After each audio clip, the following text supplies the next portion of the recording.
Saudara-saudari yang terkasih, kita jumpa lagi dalam Pelita Hati di Honian Channel hari ini, Senin 15 September 2025, Pekan Biasa yang ke-24, bertepatan dengan peringatan wajib Santa Perawan Maria Berduka Cita. Bersama saya Romo Thomas Suratno SC dari Komunitas SC Teluk Betung, Bandar Lampung, mendengar dan merenungkan Sabda Tuhan, yakni firman Tuhan yang tersurat dalam Injil Yohanes bab atau pasal 19 ayat 25 sampai dengan ayat 27.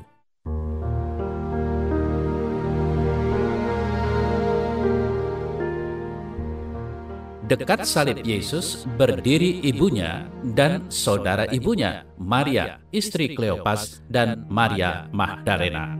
Ketika Yesus melihat ibunya dan murid yang dikasihinya di sampingnya, berkatalah ia kepada ibunya, "Ibu, inilah anakmu." Kemudian katanya kepada murid-muridnya, "Inilah ibumu."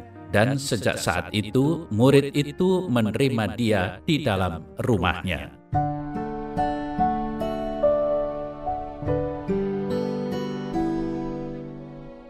Saudara-saudari yang terkasih, hari ini gereja, kita semua memperingati Hari Santa Perawan Maria Berduka Cita. Maka marilah hari ini kita merenungkan kembali semua pengalaman rohani yang dilakukan oleh Bunda Maria sebagai Bunda Kristus yang sungguh menakjubkan. Nah, seperti apa yang kita dengar bersama tadi, itu adalah puncak penyertaan Bunda Maria, yakni pada saat ia mendampingi Kristus putranya di Bukit Golgota di saat hampir semua muridnya meninggalkan dia. Apa yang terjadi dengan dia? Bunda Maria melihat sendiri kesengsaraan putranya yang melampaui segala ungkapan untuk menebus dosa-dosa manusia. Bunda Maria ternyata tegar berdiri di kaki salib Yesus dan turut mempersembahkan dia di hadapan Allah Bapa. Betapa Maria totalnya ia memasrahkan dirinya kepada Tuhan tanpa syarat, mempersembahkan segala kehendak dan pemahamannya kepada Tuhan, walaupun dia harus menahan derita di hatinya.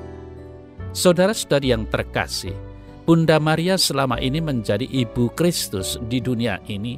Tak ada satupun pemberontakan dalam hatinya, dalam hidupnya, apalagi menolak rencana Tuhan. Di kayu salib, Yesus telah memberikan Bunda Maria menjadi ibu kita semua. Dan memang Bunda Maria patut menjadi ibu rohani bagi kita, yang mau menolong dan mendampingi kita dengan doa-doanya kepada putranya Tuhan Yesus Kristus. Saudara-saudari yang terkasih, suatu ungkapan yang sangat familiar bagi kita semua tentang ibu, surga di telapak kaki ibu. Ungkapan yang memiliki pesan yang luar biasa, yakni betapa mulianya peran seorang ibu dalam kehidupan setiap manusia. Pastilah setiap orang memiliki ibu yang terlibat dalam sejarah hidup anaknya. Sedari kandungan, ibu telah memainkan peran dalam mengandung dan melahirkan anaknya. Segala sesuatu yang baik diusahakan oleh ibu. Nah, dalam Warta Injil hari ini kita mendengar seorang ibu yang luar biasa berperan dalam kehidupan anaknya. Ibu itu tidak lain adalah Bunda Maria. Saudara-saudari yang terkasih, kalau hari ini kita memperingati Bunda Maria Berduka Cita, hal ini mengingatkan kita akan betapa besarnya peran Bunda Maria dalam sejarah penyelamatan umat manusia. Bunda Maria telah memberi teladan bagi umat beriman. Keikutsertaannya dalam sejarah penyelamatan membuat Maria menanggung segala perkara dan peristiwa yang sungguh menyakitkan hatinya. Puncak dari penderitaannya yaitu ketika ia melihat kematian putranya Yesus Kristus di salib. Saudara-saudari yang terkasih, penderitaan hidup, duka cita dari Maria sebenarnya dapat kita bandingkan dengan kesengsaraan hidup kita masing-masing. Seringkali kita berjumpa dengan masalah-masalah hidup yang sangat berat.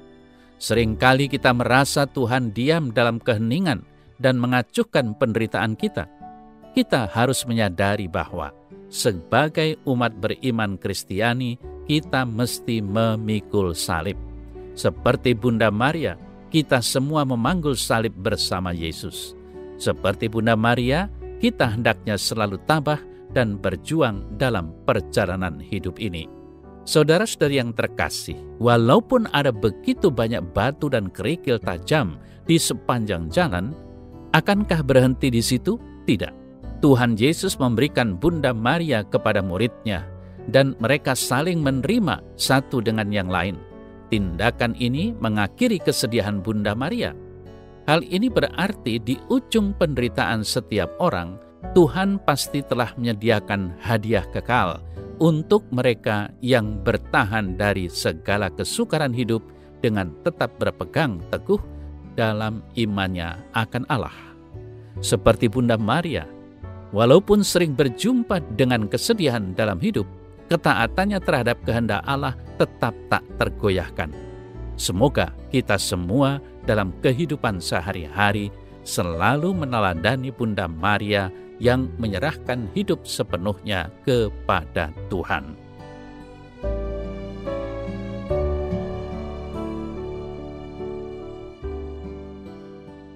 Dalam nama Bapa dan Putra dan Roh Kudus. Amin. Ya Tuhan Yesus, terima kasih atas Bunda Maria yang Engkau anugerahkan kepadaku menjadi ibu rohani untukku. Bukalah hatiku ya Tuhan, sehingga aku selalu bersemangat untuk meneladani Bunda Maria, untuk selalu taat kepadamu dan selalu peduli akan kebutuhan sesamaku, serta siap untuk selalu melayani dalam doa dan karya kasih Tuhan. Amin. Semoga Allah yang Maha Kuasa memberkati saudara dalam nama Bapa dan Putra dan Roh Kudus. Amin.